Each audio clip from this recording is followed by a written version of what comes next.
Good evening, friends. This is the book I have with me today, Subliminal by Radha Chakravarty. It's a collection of some wonderful poems. And, whenever I finish reading a book, the first thing that I want to do is to read a few poems from it. So here I have the book with me, and I want to recite maybe two, maybe three poems from this wonderful book. And so the first poem is Fault Lines. Fault lines. The hard earth shudders, heaves and groans. On its dry surface, cracks appear, grow and spread. The gap widens like the rift between those who had once loved, like the silence that now intervenes, the wedge of hate that divides brother from brother, or the far shores driven apart by the mighty river's course. Our world falls around us in fragments. Our world falls around us in fragments. In the slow collapse of buildings, the toppling of trees, the deep rumbling from earth's bowels, the sway and lurch of our illusions as they tumble, we stagger. We stagger at the brink of the yawning chasm and dimly sense the pent-up rage and anguish in our planet's burning, broken heart.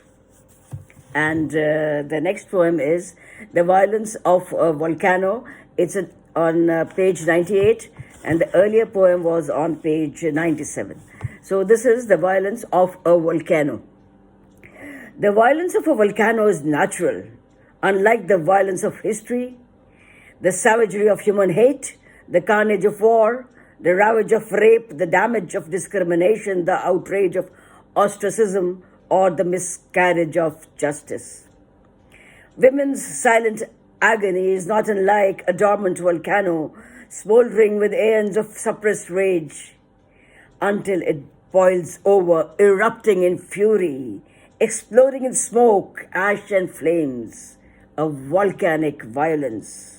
Both force of nature and course of history, flood of pent-up pain, unleashing floods of molten anger, drowning old scenes, breaking old walls, sweeping away old myths, old maps of seeing, dreams in motion, surreal, unthinkable, unstoppable devastation, destroying the past, depositing new rich layers of the lava of a fertile future, greening our dreams, the necessary violence of volcanoes, transforming our mindscapes forever.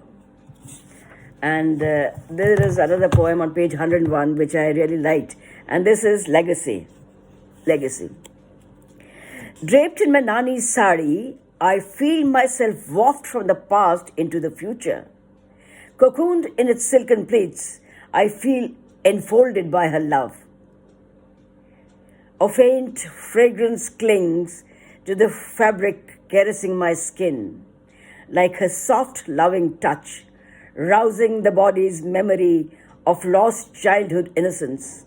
Rustle of the sari aanchal, whispering a lifetime of stories, entwined in the still shining threads, woven in skeins of gold, leaves and flowers of a lost garden, and in the figured edging, the intricate filigree of love and loss, the worn patches leaving a gap through which the past escapes into my present, reminding me that wrapped in the sari's serpentine twisting folds, I'm slowly but surely turning into my grandmother. I'm slowly but surely turning into my grandmother.